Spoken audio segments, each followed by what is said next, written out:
நான் இந்த வேக்ஸ் மாடல்ல மீனாட்சி பார்க்க வந்திருக்கேன். இப்படி மீனாட்சியை கையில் தாங்கிறதுக்கு நான் ஒரு பாக்கியம் பண்ணியிருக்கேன். பழைய காலத்து மாடலில் மீனாட்சி அம்பாள் வந்து அந்த பழைய காலத்தில் வந்து இந்த கொண்டை வந்து ஒரு டைப்பாக அந்த மாதிரி கிடையாது, நேர்கொண்டை தான். அப்படி தான் வந்து ரொம்ப ட்ரெடிஷ்னல் மீனாட்சி எனக்கு அப்படி தான் வேணும். ஏன்னா நம்ம கொண்டை அலங்காரம்லாம் தனியாக பண்ணிக்கலாம். புடவை கட்டி எல்லாமே இந்த காலுடைய கேப்பு இதெல்லாம் இருந்ததுன்னா தான் புடவை கட்ட முடியும், மடிசாராக இருக்கட்டும் வேறு ஏதாவது இருக்கட்டும் அப்படின்னு. ஸோ பஞ்சலோகத்தில் உருவாக்குறதுக்கு முன்னாடி ஒரு வேக்ஸ் மாடல் தான் காட்டுவாங்க. அது இப்போ பீடம் இங்கே இருக்குது.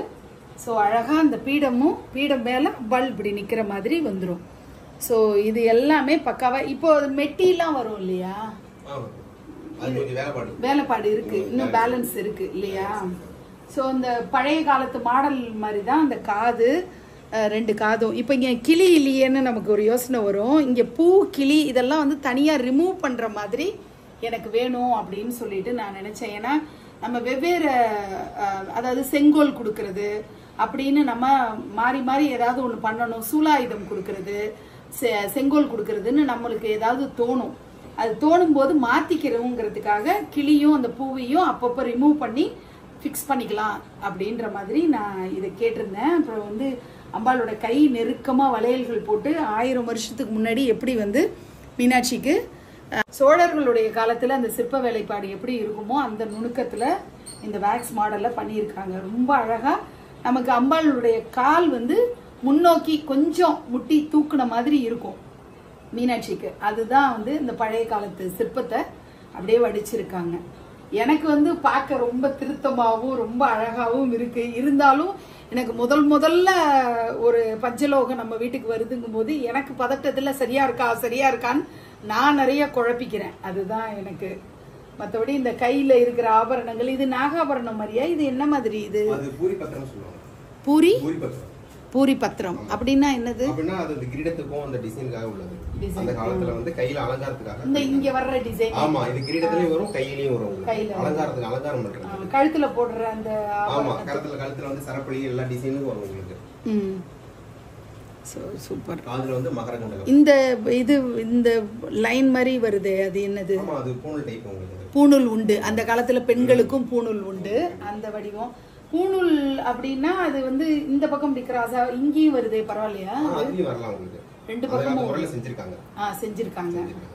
சோ அப்படி இந்த இடுப்பு கச்சை அப்படி தொங்குற மாதிரி அந்த மாடல் அழகா இருக்கு. எனக்கு ரொம்ப பிடிச்சிருக்கு. இந்த மெட்டி இன்னும் கொஞ்சம் ஃபினிஷிங் பார்ட் இன்னும் கொஞ்சம் பண்ணணும் போல இருக்கு. ஏன்னா மெட்டி நம்ம காலில் மெட்டி பார்க்கணும்ல மீனாட்சிக்கு பாத தரிசனம் பார்க்கும்போது. அதனால அந்த மாதிரி விஷயம். எனக்கு கை ரொம்ப பிடிச்சிருக்கு.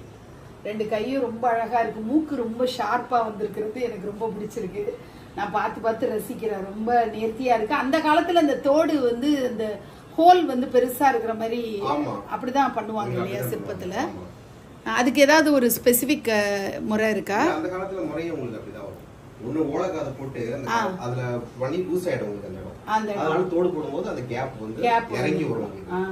அத வந்து காட்டியிருக்காங்க. ரொம்ப அழகா இருக்கு. இன்னும் இந்த வேலைப்பாடுகள்லாம் பண்ண அது அந்த மெருகேறும் இல்ல. அதோட பூஜை பண்ண இன்னும் ரொம்ப நல்லா இருக்கும். சூப்பர், ரொம்ப சூப்பர்.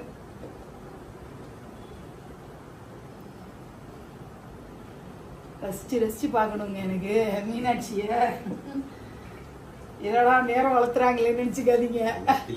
நான் ரொம்ப ரசிக்கிறேன். அப்படியே பார்த்து என்னோட வாழ்க்கையில நான் வந்து லேக்ஸ் கணக்கா கொலு பொம்மைகள் வாங்கி சேகரிச்சிருக்கேன். ஆனா இது வரைக்கும் பஞ்சலோகம் வாங்கணும்னு தோணுதில்லை. அதுக்கு வந்து ஃபர்ஸ்ட் இன்ஸ்பிரேஷன் எனக்கு ராகுல் தான். ராகுல் வீட்டுல காளிகாம்பாளை பார்த்த பிறகு எனக்கு வந்து மீனாட்சி வேணும் அப்படின்னு சொல்லி நான் எப்படியாவது கொண்டு வந்து மீனாட்சி நம்ம வீட்டுல வைக்கணும் அப்படின்னு நான் ஆசைப்படுறேன். அது மாதிரி அழகா வந்துரும்னு நினைக்கிறேன். ரொம்ப வடிவமா இருக்காங்க. இந்த காலுக்கும் இந்த காலுக்குமான அந்த ஆடை இது என்ன, அந்த துணி மாதிரியா? அது ஒரு லைன் வரும். வஸ்திரம் தான் அது. துணி தான். எல்லாமே தோழ காலத்துல இப்படிதான் செஞ்சிருக்காங்க. ஓகே. இந்த கால்ல மட்டும் கொஞ்சம் டைட்டான அந்த வஸ்திரம் அப்படி வருதா? ஆமா. ஓகே. அருமை.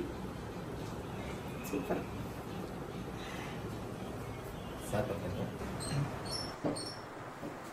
வணக்கம். நான் இப்போ வந்திருக்கிறது சுவாமி மலை. சுவாமி மலையில் முருகப்பெருமான் தந்தைக்கு உபதேசம் செஞ்சது நம்ம கேள்விப்பட்டிருக்கோம். இந்த சுவாமி மலை பல பிரசித்தங்கள் வாய்ந்தது. இந்த இடத்துல வந்து நிறைய சிற்பக்கலை ரொம்ப சிறப்பாக பஞ்சலோக சிலைகள் செய்யக்கூடிய இடங்கள் நிறைய இருக்குது. நான் இப்போ வந்திருக்கிறது அட்சயா சிற்பக்கூடம். இந்த இடத்துல நான் இப்போ யாரை அணைச்சிட்ருக்கேன் அப்படின்னு உங்களுக்கு நான் சொல்லாமலே தெரிஞ்சிருக்கோம். அன்னை மீனாட்சியை தான் நான் அணைச்சிட்ருக்கேன். பாருங்கள் எவ்வளோ பியூட்டிஃபுல்லான ஒரு மீனாட்சி அம்மனுடைய சிலை. இது ஏன் இந்த கலரில் இருக்குது அப்படின்னு உங்களுக்கு தோணும். இப்போது பஞ்சலோக சிலைகள் உருவாகிறதுக்கு முன்னாடி வேக்ஸில் இந்த மாதிரி பண்ணுவாங்க. ஒரு மாடல் பண்ணி பார்த்துட்டு அதில் எல்லா அம்சங்களும் அந்த லட்சணத்தோடு அழகாக வந்துருச்சு அப்படின்னு அவங்களுக்கு தெரிஞ்ச பிறகு நம்ம யாருக்கு கொடுக்க போகிறோமோ, அதாவது வாங்குறவங்க அந்த லட்சணங்களை எல்லாம் பார்த்து எனக்கு திருப்தி அப்படின்னு சொன்னதுக்கு பிறகு தான் பஞ்சலோகத்தை உருக்கி ஊற்றி இந்த மாதிரி ஒரு அழகான பஞ்சலோக சிலையாக மாற்றுவாங்க. அந்த ப்ராசஸ் தான் இப்போ நம்ம பார்க்க போகிறோம்.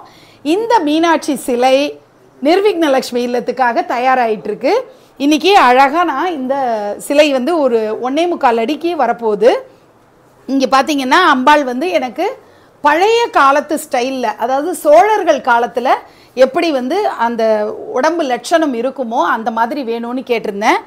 மீனாட்சி அம்மனுக்கு கொண்டைன்னு நம்ம பார்த்துருப்போம் இல்லையா, அந்த கொண்டை எல்லாமே சமீப காலத்தில் சில நூற்றாண்டுகளாக தான் அந்த பழக்கம் இருக்குது.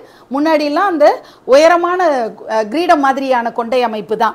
ஸோ பழைய கால வடிவத்தில் அந்த காதாக இருக்கட்டும், மூக்கு, இந்த மாதிரி எல்லா அமைப்புகளும், கையினுடைய நளினமான அந்த விரல்கள் ஒரு மாதிரியாக வச்சிட்ருக்காங்க இல்லையா, எல்லாமே சோழர் கால சிற்பங்கள் எப்படி இருக்குமோ அதை மாடலாக கொடுத்து எனக்கு மீனாட்சி இப்படி தான் வேணும். அதுவும் கால் வந்து முன்ன கொஞ்சம் அந்த முட்டி வந்து லைட்டாக தூக்குன மாதிரி இருக்கும் மீனாட்சிக்கு. அப்படி தான் நான் இங்கே சொல்லியிருந்தேன். அப்படி பண்ணியிருக்காங்க. இன்னும் கொஞ்சம் மெட்டி போடுறது, இந்த மாதிரியான சில எக்ஸ்ட்ரா வேலைப்பாடுகள் இன்னும் பேலன்ஸ் இருக்குது. இப்போ இதை வந்து ஒரு பீடத்தில் வச்சு தான் நமக்கு அந்த 1.25 அடி வரப்போகுது. இப்போ அம்பாளை மட்டும்தான் நான் இப்போ கையில் தூக்கிட்டு இருக்கேன். இதை வந்து ஃபினிஷ் பண்ணதுக்கப்புறம் பார்த்தோன்னா வேறு லெவலாக இருக்கும் உங்கள் எல்லாருக்கும். அப்போ திரும்ப ஒரு தடவை காட்டுறேன். இப்போ நம்ம இந்த பஞ்சலோக சிலைகள் உருவாகிறதுக்கு அந்த ப்ராசஸ் எப்படி பண்ணிகிட்டு இருக்காங்கங்கிறத ஒரு சின்ன கிளிம்ஸாக நம்ம பார்க்கலாம் வாங்க. முதல்ல வேக்ஸ் தயார் பண்ணிடுவாங்க. வேக்ஸ் தயார் பண்ணி இங்கே வச்சுருக்காங்க. இப்போது இந்த வேக்ஸை வந்து இப்படி இருக்கிறத ஒரு ஃபார்மில் ஒரு ஷேப்பில் இல்லாத இந்த வேக்ஸை தான் அழகாக இப்படி உருவங்களாக மாற்றுறாங்க. ஸோ அழகாக சிலை வடிக்கிற மாதிரி அந்த நம்ம வந்து களிமண்ணில் சிற்பம் எப்படி செய்வாங்களோ அந்த மாதிரி இந்த வேக்ஸை வச்சு சூப்பராக அந்த சிலை வடிக்கிறத மாதிரி அழகாக அந்த மோல்டை ரெடி பண்ணிடுறாங்க. இந்த மோல்டை ஒரு ஆதாரமாக வச்சு இதில் என்னென்ன வேலைப்பாடுகள் பண்ணணுமோ அதெல்லாம் பண்ண பிறகு தான் நம்ம வந்து ஒரிஜினல் அவுட்புட்டை நம்ம கொண்டு வர முடியும். ஸோ முதல்ல ஒரு மாடல் ரெடி பண்ணணும். அதுதான் இப்போ நடந்திருக்கு. இங்கே ராமானுஜர் பார்க்குறீங்க, முருகப்பெருமான் பார்க்குறீங்க, இங்கே குட்டி கிருஷ்ணர் பார்க்குறீங்க, நரசிம்மர் உட்காந்துட்ருக்கார், யோக நரசிம்மராக இருக்கிறவரை பார்க்குறீங்க. நம்ம அந்த பக்கம் பார்த்திங்கன்னா ஒரு அம்மன் கோயிலில், அதாவது கிராமத்து தேவதை, என்ன அம்மன்னு தெரியல, அந்த அம்மன் ரெடி ஆகிட்டுருக்காங்க. இங்கே பார்த்தீங்கன்னா அழகாக மீனாட்சி இன்றைக்கி அவங்கள வந்து பீடத்தில் வச்சாதான் நிற்பாங்க. இப்போதைக்கு அவங்கள ஒரு சயன கோலத்தில் நம்ம பார்க்குறோம். இப்படிலாம் வந்து தயார் பண்ணிகிட்ருக்காங்க. இந்த ப்ராசஸ் வந்து எவ்வளோ டைம் எடுக்கும், என்ன ஏது, அதெல்லாம் நமக்கு ஒன்றுமே தெரியல. ஸோ இன்னும் கூடுதல் விவரங்கள் தொடர்ந்து பார்க்கலாம். இப்போ இந்த மெழுகை வந்து நெருப்பில் கொஞ்சம் காட்டின உடனே இலகி கொடுக்கும். இலக தான் நம்ம வந்து அந்த உருவத்தை நம்ம அழகாக வடிவமாக அமைக்க முடியும். எப்படி வந்து களிமண்ணை நல்லா பதப்படுத்தின பிறகு தான் அதை நல்லா வச்சு மிதிச்சு பண்ணி அந்த மாதிரி ஒரு பக்குவத்துக்கு வந்த பிறகு தான் நம்ம சிலை வடிப்பாங்களோ அந்த மாதிரி தான். இப்போ பாருங்கள், கல் மாதிரி இருந்த இது பாருங்கள், இது பாருங்கள் வரட்டி மாதிரி ரொம்ப கல் மாதிரி இருக்குது. ஆனால் அவர் வந்து அதை நெருப்பு காட்டின உடனே இலகி கொடுக்குது. அது வேக்ஸோட தன்மை இல்லையா, அந்த மாதிரி இலகின பிறகு தான் அதை வச்சு ஒரு உருவமாக அவங்க மாற்றுவாங்க. அப்படி அழகாக இதை கையாலேயே தான் இந்த உருவத்தை அப்படி வடித்து எடுக்கிறாங்க. ஒன்னொன்னையும் எப்படி அமுக்கணுமோ அப்படி அமுக்கி அந்த உருவத்தை அவங்க அழகாக இந்த மெழுகை வச்சே ரெடி பண்ணி கொண்டு வருவாங்க. அப்படி உருவானது தான் இப்போ இந்த சிலைகள் எல்லாம். இப்படி ரெடி பண்ணதுக்கு அப்புறம் தான் நம்ம பஞ்சலோகமாக அதை கன்வெர்ட் பண்ண முடியும். ஸோ இனிஷியல் ப்ராசஸ்ங்கிறது இதுதான். அதில் உள்ள அச்சு மட்டும் அப்படியே இருக்கும். சரக்கு காப்பர்லாம் வச்சு ஒரு பகையில் வச்சு உருக்குவோம். இதையும் தனியாக பழுக்க வச்சுருவோம் சுத்தமாக. விறகு போட்டு அட்டி போட்டு அது வந்து நல்ல தகதகன்னு பழுத்து இருக்கும். அதுவும் மெட்டல் காப்பர் குப்பர் எல்லாம் போட்டு எல்லாம் அயன் பண்ணி அதை வச்சு தூக்கி பதம் பார்த்து ஊற்றிடுவோம். ஊற்றிட்டாக்கா உங்களுக்கு அதை பாருங்க சிவகாமி. இப்போ பாருங்க இந்த மாதிரி இருக்கு பாருங்க. இப்போ இதுக்குள்ள அந்த மோல்டை உள்ளே வச்சுருப்பாங்க. 2 ரன்னர்னு சொல்கிறாங்க. 2 பகுதி இப்படி இருக்கு இல்லையா, ஹீட் பண்ணுவாங்க. இந்த இடத்த ஹீட் பண்ண அந்த மெழுகு பகுதி வந்து உருகி வெளியில் வந்துடும். ஆனால் பஞ்சலோக பகுதி மட்டும் உருக்கி இது உள்ளே ஊற்றும் போது அது மட்டும் கரெக்டாக போய் மோல்டு வந்து நீட்டாக செட் ஆகிடும். ஸோ நம்ம இப்போ பார்த்த அந்த மீனாட்சி வந்து இலகி கொடுத்து வெளியில் வந்துடுவாங்க உருகி. ஆனால் பஞ்சலோகத்தில் வந்து அது டைட்டாகி வந்துடும். ஸோ இந்த ப்ராசஸ் வந்து ஒரு 4-5 டேஸ் வந்து அது நெருப்பு கரெக்டான விகிதத்தில், அதே மாதிரி அந்த பஞ்சலோகத்தை உருக்கி ஊற்றுறாங்க இல்லையா, அதோடைய ப்ரொப்போர்ஷன்லாம் கரெக்டாக இருக்கணும்.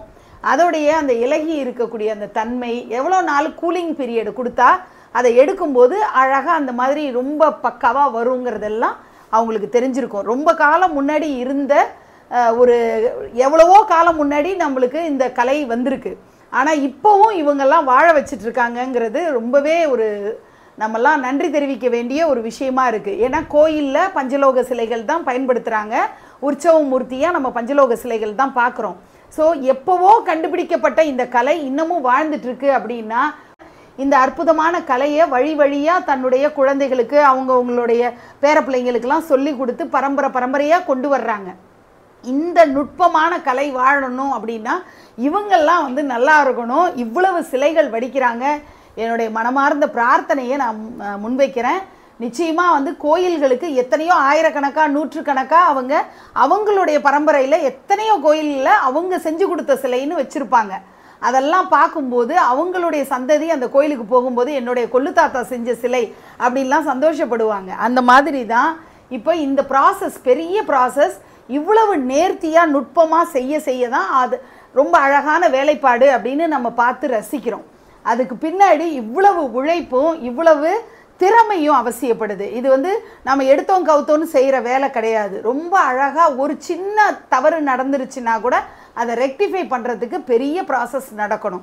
அப்படி ஒரு ரொம்ப நுட்பமான வேலைன்னு சொல்லுவோம் இல்லையா, அந்த மாதிரி ஒரு நுட்பமான வேலையுடைய சாரத்தை தான் நம்ம இப்போ பார்த்தோம். இன்னும் கொஞ்சம் அந்த ஃபேக்ட்ரியில் சின்ன ஒர்க் என்ன நடந்துட்டுருக்குன்றதை பார்க்கலாம். பஞ்சலோகத்தில் உருக்கி எடுத்த பிறகு சிவகாமி அம்பாள் தான் இப்போ நீங்கள் பார்க்குறீங்க. எப்படி வந்திருக்காங்க பாருங்கள். அவங்களுடைய அந்த பீடமாக இருக்கட்டும், இது வந்து ஃபுல்லி ஃபினிஷ்டான பீடத்தை நம்ம பார்க்குறோம். அவங்களுடைய கால் பகுதியெல்லாம் அந்த கலர் வந்து டிஃப்ரென்ஸ் நீங்கள் பார்ப்பீங்க. போக போக அந்த ஷைனிங்கை கொடுக்கறதுக்கு அவங்க இன்னும் கொஞ்சம் எக்ஸ்ட்ரா ஒர்க்கு பார்க்கணும். இப்போ இங்கே இருக்கக்கூடிய பஞ்சலோகம்லாம் ஃபினிஷ்டு ப்ராடக்ட்ஸாக நம்ம பார்க்குறோம். எல்லாமே பார்த்திங்கன்னா தத்ரூபமாக அந்த பஞ்சலோகம்ங்கிறது ஒரு காப்பரோட ஃபினிஷில் 5 விதமான உலோகங்கள் சேர்ந்தது தான் நம்ம பஞ்சலோகம்னு சொல்கிறோம். ராமானுஜராக இருக்கட்டும், இங்கே இருக்கக்கூடிய அம்பாள் ஸ்வரூபங்களாக இருக்கட்டும், பிள்ளையாராக இருக்கட்டும், உச்சிஷ்ட கணபதி அப்படின்னு சொல்கிறாங்க, பிள்ளையாருடைய டைப்பாக இருக்கட்டும், நரசிம்மரை பார்க்குறீங்க, அவருடைய அமர்ந்திருக்கக்கூடிய திருக்கோலம் ஒரு டைப்பாக இருக்குது. இப்படி எல்லாமே வந்து ஃபினிஷ்டு ஆனதுக்கு அப்புறமா இருக்கக்கூடிய பஞ்சலோக சிலைகள் தான் இப்போ நீங்கள் பார்க்குறீங்க. இப்படிதான் இருக்கும், உங்களுக்கு பிளாக்காக தான் இருக்கும். இதுக்கப்புறம் இந்த டூல்ஸை வச்சு நம்ம வந்து கொஞ்சம் கொஞ்சமாக நம்ம வந்து அவங்களை வந்து கரெக்டாக அந்த நேர்த்தியாக நம்ம செய்யும் போது அந்த வெள்ளையாக ஃபினிஷிங்காக கலர் மாறும். இங்கே பாருங்க, இப்போ இந்த சிற்பக்கூடத்தில் நம்ம பார்க்குறது இந்த ராமானுஜர் எப்படி இருக்கார் பாருங்க. இங்கெல்லாம் நல்ல ஷைனிங்காக இருக்குது, முகத்தில் கலர் மாறி இருக்கு இல்லையா. ஆக்சுவலி கேஸ்டிங் பண்ணி வெளியில் எடுக்கிறோம் இல்லையா, இந்த கலரில் தான் இருப்பார். ஆனால் அதுக்கப்புறமா நம்ம ராவுறது அப்படின்னு சொல்கிறாங்க. அந்த ராவுற ஒரு விஷயம் நடந்ததுக்கு பிறகு தான் இந்த கலரில் நமக்கு கிடைக்கும். அதாவது இந்த கருப்பு கலராக இருக்கிற இடத்துல இப்படி போட்டு தேய்க்கிறாங்க. தேய்க்க அந்த பழைய அந்த கருப்பு பாகம் போய் உள்ளே இருக்கக்கூடிய பஞ்சலோகத்தினுடைய ரியல் கலர் வருது. இப்படி ராவுறாங்க. நான் ஸ்பாயில் பண்ண விரும்பலை, அதனால் நான் ஜஸ்ட்டு ஒரு மாடலாக நான் காட்டுறேன். இதுதான் வந்து ப்ராசஸ். இந்த ப்ராசஸ் வந்து நம்ம எடுத்தோடனே அப்படியே அழகாக அப்படியே மோல்டு போட்டு நீட்டாக வந்து பஞ்சலோகத்தில் வந்துடாது. இது பின்னாடி நிறைய நுட்பமான வேலைகள் அண்டு வந்து டூல்ஸ், அவங்க பயன்படுத்துகிற டூல்ஸ் எல்லாம் பார்த்தா ரொம்ப ஒரே ஒரு பார்க்குறதுக்கு நமக்கு ஒரே மாதிரி தோற்றம் இருக்கும். ஆனால் எதை வச்சு எந்த இடத்துல பண்ணால் எப்படி அதோடைய ரிசல்ட் வருங்கிறது அவங்களுக்கு தான் தெரியும். ஸோ டூல்ஸ் ஹேண்ட்லிங் அப்படிங்கிறதும் ரொம்ப பெரிய விஷயம் இந்த ஃபீல்டில். இப்போ இந்த மோல்டுலாம் பார்க்குறீங்க பாருங்கள். அந்த மோல்டு வந்து பேப்பர் மெஷ் கொலு பொம்மைகள்லாம் பண்ணும்போது எப்படிப்பட்ட மோல்டு தயார் பண்ணுவாங்களோ அதே ப்ராசஸ் தான். வண்டல் மண், களிமண், மணல் இதெல்லாம் சேர்த்து தான் இந்த மோல்டெல்லாம் தயார் பண்ணுறாங்க. காலகாலத்துக்கும் நிர்விக்னலட்சுமி இல்லத்தில் இருக்க போகிற ஒரு அம்பாள். அதனால நான் டாக்குமெண்டேஷன் பண்ணி என் பேர பிள்ளைங்கள்லாம் தெரிஞ்சுக்கணும், எந்த இடத்துல தயார் பண்ணாங்க, யாரெல்லாம் இதில் இன்வால்வ்டு அப்படிங்கிறதெல்லாம் குறிப்புகளாக எழுதி வைக்கணும். அதை வந்து ஒரு விஷுவலாக ஒரு வீடியோ மாதிரி பண்ணி வைக்கணுன்றது என்னோட ஆசை. ஏன்னா நம்ம கொலு பொம்மைகள் கூட கொஞ்சம் காலத்துக்கு அப்புறமா டேமேஜ் ஆகிடும். ஆனால் பஞ்சலோகம்ங்கிறது அப்படி இல்லை. பல பரம்பரைகள் அதை வச்சு வணங்குவாங்க. அதுதான் அந்த பஞ்சலோகத்துக்குரிய சிறப்பு. முதல்லா நிர்விக்னலட்சுமி இல்லத்துக்கு ஒரு பஞ்சலோக சிலை வருது அப்படின்னா அதுக்கு எனக்கு கொடுப்பின இருக்கு. செஞ்சு கொடுத்தவங்களுக்கு என்னுடைய மனமார்ந்த நன்றியையும் என்னுடைய பணிவான வணக்கங்களையும் நான் தெரிவிச்சுக்கிறேன். அவங்க காலகாலத்துக்கும் நல்லா இருக்கணும், அவங்க குடும்பம் எல்லாம் சுபிட்சமா இருக்கணும்னு நான் அன்னை மீனாட்சியை பிரார்த்தனை பண்ணிக்கிறேன். தம்பி வந்து நான் வீடியோல பேசலக்கா, நீங்க நான் சொல்ல நீங்க தகவல் சொல்லுங்க அப்படின்னு சொல்லிட்டு தான் சொன்னதுக்கு பிறகு நான் வந்து இங்க என்னென்ன ப்ராசஸ் நடக்குதுங்கிறத அவர்கிட்ட இருந்து கேட்டு தெரிஞ்சுக்கிட்டு தான் உங்ககிட்ட நான் ஷேர் பண்ணேன். இதுல இன்னும் பெரிய பெரிய ப்ராசஸ் இருக்கும். நம்ம சொன்னது வந்து ரொம்ப சின்னதா நம்ம இந்த வீடியோவுக்கு அடக்கமா நம்ம சொல்லியிருக்கோம். ஆனா இது பெரிய லாங் ப்ராசஸ். இதை வந்து நம்ம ஓவர் நைட்ல யாரும் கத்துக்க முடியாது.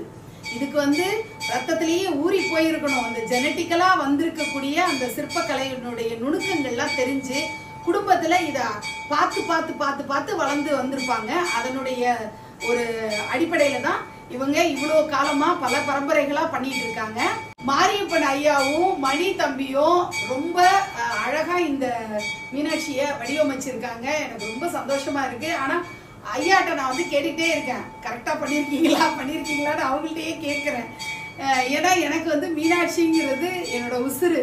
அதனால அழகா வரணும்னு எனக்கு மனசுக்குள்ள 1000 கவலைகளும் எதிர்பார்ப்புகளும் நேர்ல பார்க்கும்போது எனக்கு முழு திருப்தியா இருக்கு. பார்க்குற உங்களுக்கும் அந்த திருப்தி வந்திருக்கும்னு நான் நம்புறேன்.